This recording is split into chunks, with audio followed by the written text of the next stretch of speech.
अच्छा, आजकल कमेंट के साइड में एक ऑप्शन मिलता है वीडियो को हाइप करने का। तो अगर आपके पास चांस है हाइप करने का तो ये हेल्प मेरे लिए काफ़ी होगी चैनल को ग्रो करने में।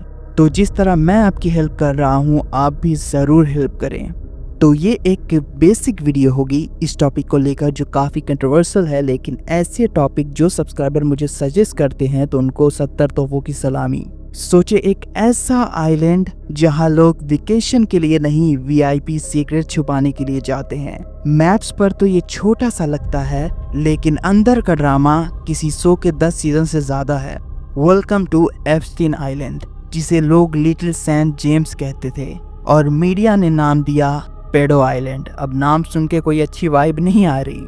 जेफरी एप्स्टीन एक बिलियनियर था, लेकिन वो अपना पैसा जिम मेंबरशिप की तरह यूज करता था हर जगह फ्लॉन्ट करने के लिए।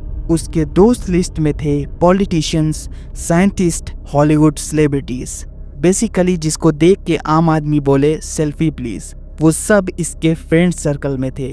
और इसके पास था एक प्राइवेट आइलैंड कैरेबियन सी में। ये आइलैंड एक मिनी पैराडाइज सा लगता है, लेकिन इनसाइडर्स कहते हैं कि ये पार्टी आइलैंड नहीं, मिस्ट्री आइलैंड था। एक बड़ा सा मेंशन, पूल्स और एक स्ट्रेंज ब्लू स्ट्रिप डोम।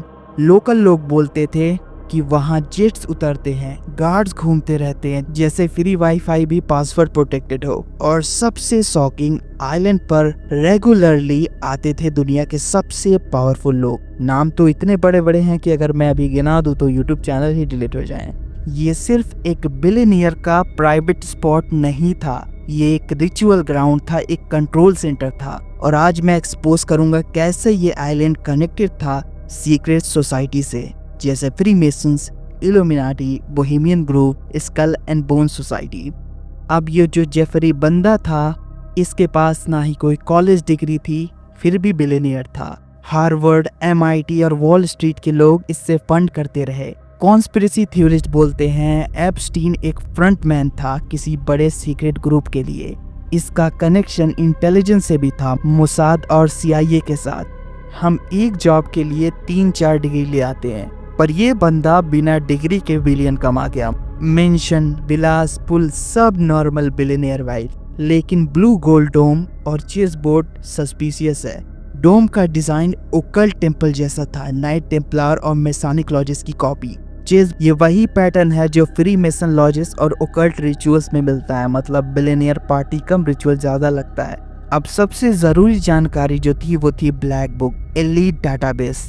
एप्स्टीन के कॉन्टेक्ट डायरी में थे पॉलिटिशियंस, रॉयल्स एंड बिलियनियर्स। माना ये जाता है कि सबको आइलैंड पे बुला के कॉम्प्रोमाइज किया जाता।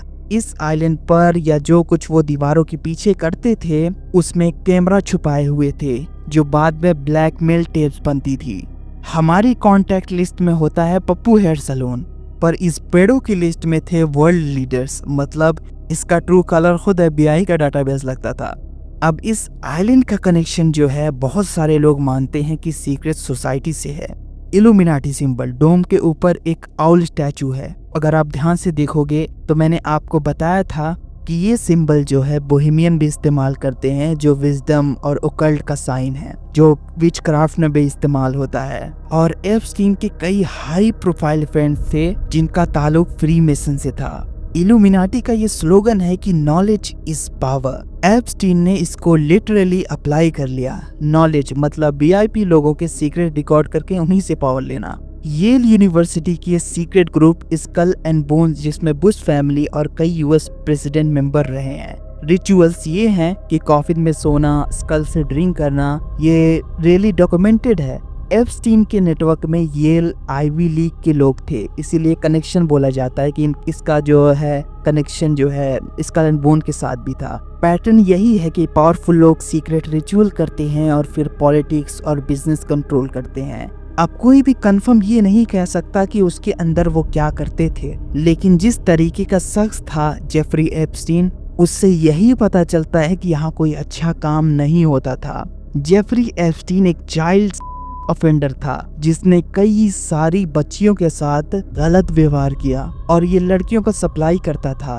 कई लोग तो ये भी मानते हैं कि उस आइलैंड पर छोटी बच्चियां जो कम एज की हैं उनके साथ गलत व्यवहार किया जाता था। सारे अमीर लोग आते थे और उनके साथ जो है गलत काम करते थे। सन 2000 से इसके अगेंस्ट रिपोर्ट आ रही थी, लेकिन हर बार इसको बचा लिया जाता। 2019 में फाइनली FBI ने अरेस्ट कर लिया। दुनिया ने सोचा चलो अब असली सीजन शुरू होगा, लेकिन दोस्तों कहानी ने ट्विस्ट ले लिया। 2019 में एप्स्टीन जेल में था और एक दिन न्यूज आई भाई एप्स्टीन ने जो है खुदकुशी कर ली। अरे वाह। प्रॉब्लम यही थी कि उस रात जेल के CCTV बंद थे और गार्ड सो रहे थे। मतलब इतना ज्यादा कोइंसिडेंट तो सिर्फ बॉलीवुड की 90s की फिल्मों में होता था। हीरो भी वहाँ, विलन भी वहाँ और लाइट भी बंद। अब ग्लीन मैक्सवेल कौन थी? तो ये एप्स्टीन की राइट हैंड थी। इसने लड़कियों को रिक्रूट किया और VIPs को कनेक्ट किया। अब इसके अंदर सीक्रेट सोसाइटी का कनेक्शन आता है, इंटेलिजेंस आते हैं, ब्लैकमेल, उसके बाद लड़कियों की तस्करी। ये एक डेडली कॉकटेल है और दुनिया के सबसे बड़े लोग उस डेडली कॉकटेल पार्टी में बैठे थे। एप्स्टीन डेड, मैक्सवेल जेल में, लेकिन गेस्ट लिस्ट अभी भी सीक्रेट। कवर अप इतना बड़ा कि मीडिया भी सब एक्सपोज नहीं कर पा रही थी। ब्लैकमेल टेप्स कहा गया जिसके बारे में बात हो रही थी, और आइलैंड पर कुछ अंडरग्राउंड टनल्स भी मिले। वो किस लिए थे और क्या आज भी ऐसे आइलैंड ऑपरेट कर रहे हैं इन सीक्रेट लोगों के? और जो ये इसकी राइट हैंड थी मैक्सवेल करके, ट्रायल में ये भी एविडेंस हाईलाइट हुआ जिसमें विटनेसेस ने एक्सप्लेन किया कि गर्ल्स को टारगेट और ग्रूम किया जाता था VIPs के लिए। तो VIPs आते थे और उनके साथ रिचुअल करते थे या जो भी करते थे बुरा काम, तो ये बंदा उन सब चीजों को रिकॉर्ड करता सिर्फ अपने फायदे के लिए। अब VIP लिस्ट के अंदर जिन जिन का नाम आने वाला है जो इस आइलैंड पर जाते थे, जिनका कनेक्शन था एप्स्टीन के साथ, मैं उनका नाम शेयर करूंगा कुछ ही का। Prince Andrew, Bill Clinton, Donald Trump, Bill Gate, Les वैक्सनर।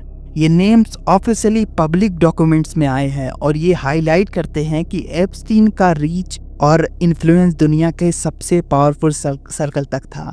तो यारों, एप्स्टीन आइलैंड एक सिंपल बिलियनियर का गेटवे नहीं था, ये था एक ओकल्ट प्लेग्राउंड जिसमें सीक्रेट सोसाइटी, VIPs और इंटेलिजेंस एजेंसी सब मिक्स थे। और आज भी असली सच एक मिस्ट्री है। और अभी भी सवाल वही है कि अगर सच सामने आता तो कितने बड़े बड़े लोगों की रात्रि कीर्तन हो जाती। सो लाइक करें, हाइप करें और शेयर करें, वरना अगली बार आपकी ट्रिप मैं वहीं की करा दूंगा। मजाक कर रहा हूँ। God bless you all. Down here with our state senator, Sonny Borelli. He's also the majority whip. And Sonny, what are you going to say tonight? Epstein did not kill himself. Thank you very much, ladies and gentlemen. Do you feel safe in jail? Do you feel safe because there is threats on your life? So do you feel safe? Yes, I feel safe. I would not know. I don't have any safety issues. Because as you told me, jails are sometimes dangerous, and Jeffrey Epstein died in jail. Do you believe that he committed suicide? Because many don't. No, he didn't. I don't believe he did. I believe that he was murdered.